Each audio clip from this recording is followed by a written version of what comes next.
welcome back to my channel. And for this video is another Mining Mayhem video, but this is more of a shortcut of the rules and what are the more information that you need to know for the Mining Mayhem.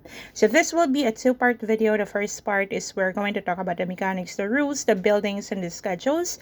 And the second video that I'm going to release is more about the strategy on how to win the Mining Mayhem.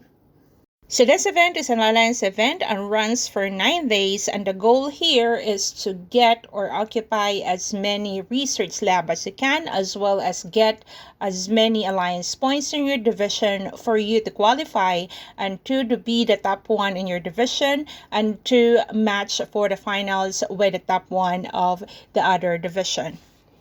This event is divided into 6 stages, and the most important one here, aside from getting your alliance points by occupying the research lab, is the registration, because this is the only time, guys, that your alliance leader can register 3 different time slots for your alliance to play the research lab occupancy.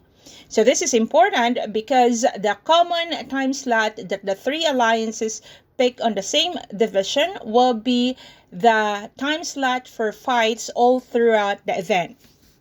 All players in the alliance are qualified to join this event anytime, guys. There is no limit on how many alliance members can join. This is free for everyone as long as you have or you are in an alliance. The war map, this is a special map that you need to enter, and then you can also gather as well as do your intels inside that map.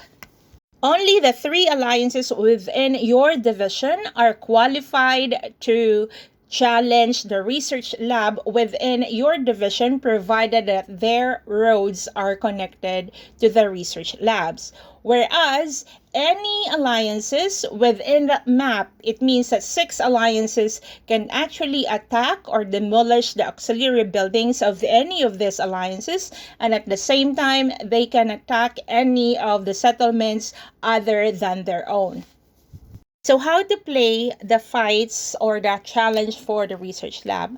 Alliances needs to occupy all the research lab for them to be able to get alliance points. They can get alliance points via gathering the amethyst, as well as killing troops of other players during the fight, and at the same time occupying the research lab. Just remember that the research lab as well as the energy tower opens at the same time, and they also close at the same time after the occupancy.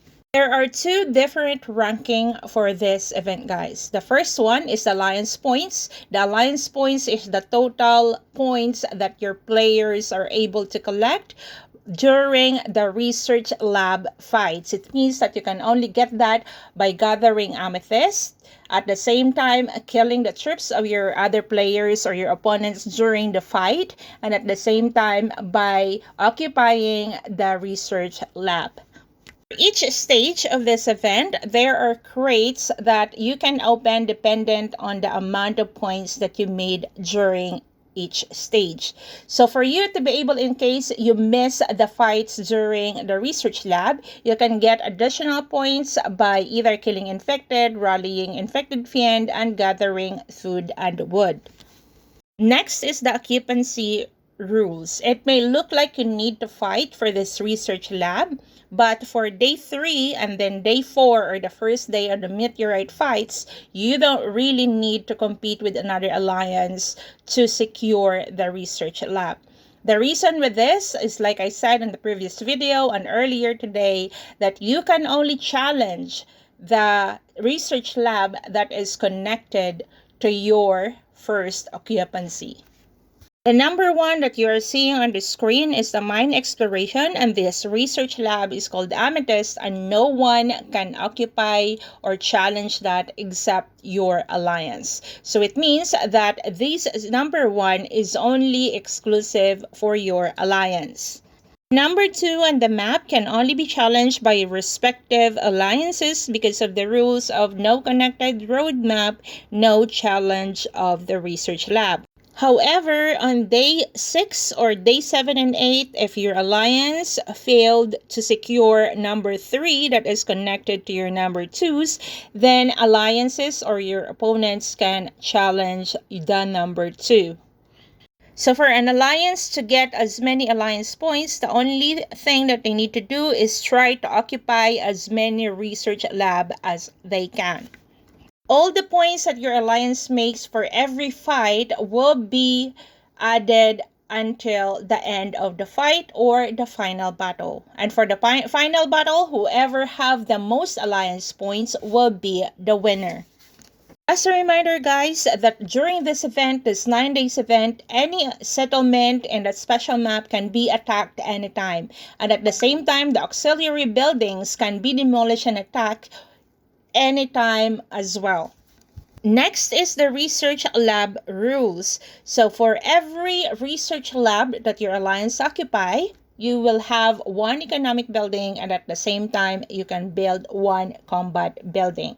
So if you have a lot of research lab occupied, the more buffs you can get. Only the alliance leader can appoint the captain for each research lab, and the captain is the only person that is allowed to put the buildings to any location that he wants. Some buildings can be built up to 3 times of the same building type.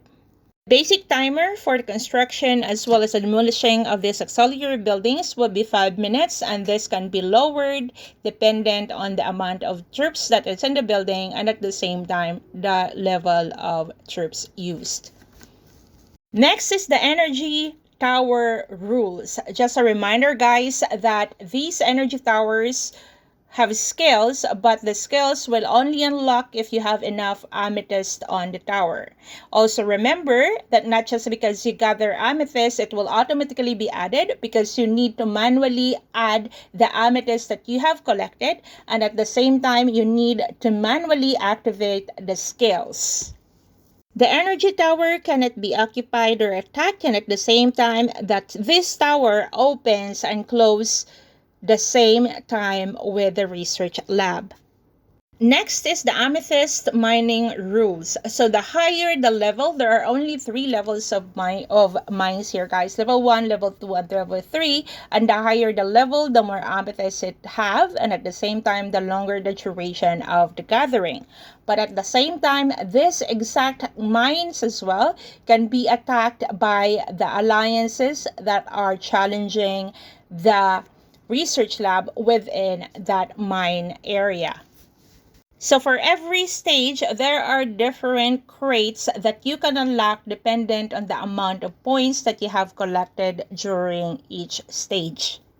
Last but not the least for this video is our PvP or the battle rules. So battles that happen in research lab, auxiliary building, and mine tiles are both defensive. So all troops during research lab fights and then the mine tiles will be wounded until hospital capacity, and of course once your hospital exceeds, you will get losses. But for you to bypass this, you can retrieve all the troops, including the wounded as well as the dead troops, by leaving the map within 2 hours after the fights is done. Remember, guys, that you need to leave the map right after the fights, because after 2 hours, all the dead troops that you have will be permanent losses. For battles outside the research lab fights, any attacks on the settlements will end up to permanent losses for the attacker, and the defender will have wounded until hospital capacity. And after the hospital is maxed out, 70% will go to enlistment and 30% will be permanent losses. For the final battle, it means that the top 1 from the first division and the top 1 from the second division will fight together for the final battle, and the alliance with the most alliance points will be the champion. So the rules is pretty much the same, except for the fact that in Final War, there will be 4 additional towers. I'm not really sure if what is the percentage of the tower hits if another alliance is occupying it and while your alliance is in the middle, but once I have all the information, I will be adding it on the website.